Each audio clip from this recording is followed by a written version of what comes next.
सावन का महीना भगवान शिव की भक्ति और कांवड़ यात्रा के लिए विशेष माना जाता है।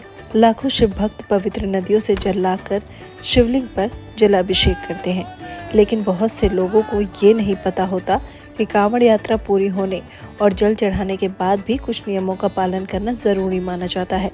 धार्मिक मान्यताओं के अनुसार कांवड़ यात्रा केवल जल लाने तक सीमित नहीं होती, बल्कि इसका उद्देश्य वचन और कर्म की शुद्धता बनाए रखना भी होता है। इसलिए जलाभिषेक के बाद भी कुछ दिनों तक संयमित जीवन जीने की परंपरा रही है।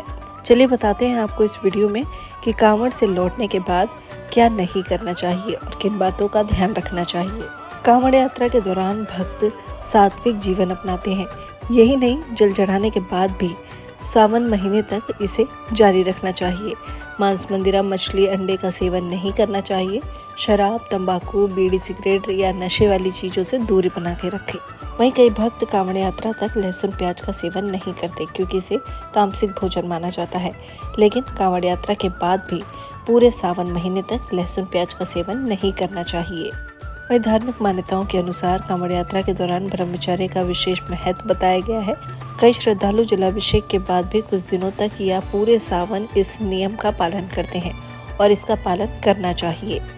इस दौरान आराम से पहले शुद्धता का ध्यान रखना चाहिए। लंबी यात्रा के बाद थकान होना स्वाभाविक है, लेकिन मान्यता है कि कांवड़ लेकर अगर आप घर लौट रहे हैं तो पहले स्नान करना चाहिए। बिना स्नान किए पूजा घर या देवी देवताओं की प्रतिमा, घर के पवित्र स्थान या जल के पात्र को स्पर्श करने से बचने की सलाह दी जाती है। वहीं कई कांवड़िए यात्रा के दौरान भूमि शयन करते हैं।